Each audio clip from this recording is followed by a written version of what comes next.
Hello जय हिंद दोस्तों, शिक्षा भर्ती परीक्षा 2023 में आपका स्वागत है। आज के एपिसोड में हम लोग कुछ महत्वपूर्ण क्रांति को पढ़ने वाले हैं। ये क्रांति किसी रक्तपात से नहीं है बल्कि डेवलपमेंट या ग्रोथ से संबंधित है। और हमारे देश में बहुत तरह की क्रांति हुई और जिसका संबंध विकास लगाया जाता है। जैसे औद्योगिक क्रांति की बात करें, गोरखपुर क्रांति की बात करें तो वो दोनों ही क्रांति इंग्लैंड हुआ। इसमें खून का एक बूंद तक कतरा नहीं हुआ और देश के आर्थिक विकास में एक बहुत बड़ा परिवर्तन। ठीक है, तो इसी से संबंधित कुछ क्रांति हम लोग डेवलपमेंट के बारे में जानेंगे जो एग्रीकल्चर क्षेत्र में खास करके हुआ, है ना।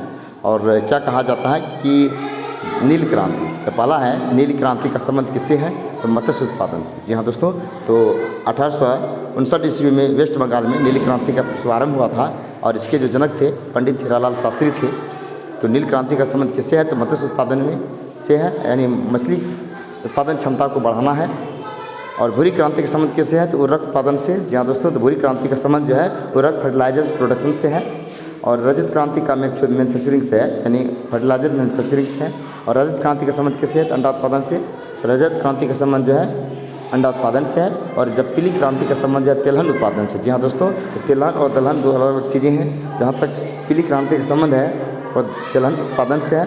और कृष्ण क्रांति का संबंध है वायु डीजल उत्पादन से है। तो कृष्ण क्रांति जैसे काला क्रांति, तो काला हीरा कहा जाता है, आपको पता है कि काला सोना और काला हीरा आपका जो कोयला को कहा जाता है और काला सोना आपका पेट्रोलियम को कहा जाता है। और कृष्ण क्रांति का संबंध जो है आपका बायोडीजल उत्पादन से है। और लाल क्रांति का संबंध किससे है, तो लाल क्रांति का संबंध दो चीज़ों के उत्पादन से है, एक है आपका टमाटर टोमेटो, दूसरा है मीट।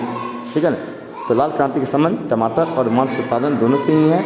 और गुलाबी क्रांति का संबंध किससे है, तो गुलाबी क्रांति का संबंध झींगा मछली से, प्याज से और औषधि उत्पादन से। इस प्रकार हमने देखा कि रेड रिवॉल्यूशंस का संबंध टोमेटो एंड मीट प्रोडक्शन से है। वहीं दूसरी ओर ये जो पिंक रिवॉल्यूशंस है इसका संबंध झींगा प्याज औषधि उत्पादन से है। और बादामी क्रांति का संबंध किससे है, तो बादामी क्रांति का संबंध जो है मसाला उत्पादन से है, तो स्पाइसेस प्रोडक्शन से जो बादामी क्रांति संबंधित है।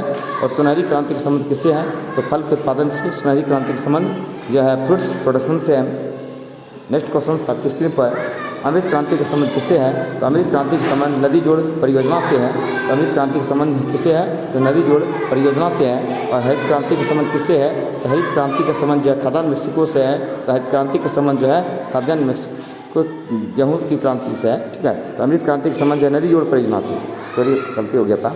चलिए 10 नंबर का रहा है कि अमृत क्रांति का संबंध किससे है, तो नदी जोड़ परियोजना से है।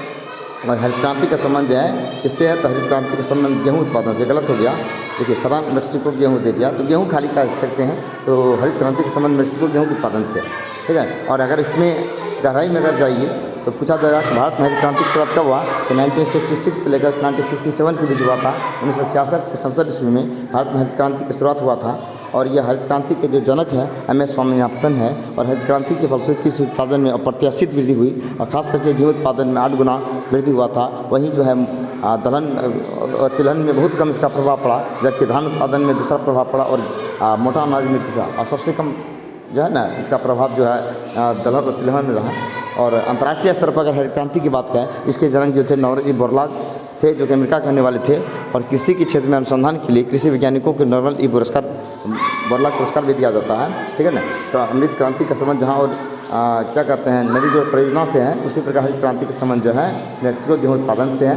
और गोल्डन फाइबर का संबंध किससे है, तो गोल्डन फाइबर का संबंध जो है फ्रूट हनी और हॉर्टिकल्चर से है। ठीक है ना, तो हॉर्टिकल्चर का संबंध अगर पूछा जाए तो बागवानी कृषि से, बागवानी कृषि से है हॉर्टिकल्चर। और हरित क्रांति का संबंध पूर्वोत्तर भारत में बांस के उत्पादन में वृद्धि। हरित क्रांति से क्या हुआ, तो पूर्वोत्तर भारत में बांस के उत्पादन में वृद्धि हुआ।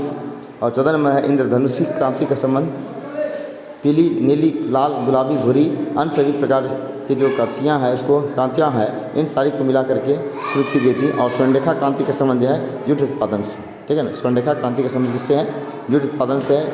उसके बाद है ग्रीन ओल्ड क्रांति, तो ग्रीन गोल्ड क्रांति का संबंध किससे है, तो चाय उत्पादन से है। तो ग्रीन गोल्ड क्रांति का संबंध जो है टी प्रोडक्शन से है। और वाइट गोल्ड क्रांति का संबंध किससे है, तो वाइट गोल्ड क्रांति का संबंध जो है कपास उत्पादन से। तो वाइट गोल्ड क्रांति का संबंध किससे है, तो कपास उत्पादन से। आपको पता होना चाहिए भारत में सबसे ज़्यादा कपास की खेती गुजरात में होती है। और सबसे जो है इसके बाद जो है महाराष्ट्र में होती है। कपास उत्पादन के लिए काली मिट्टी होना चाहिए और उष्ण जलवायु होना चाहिए।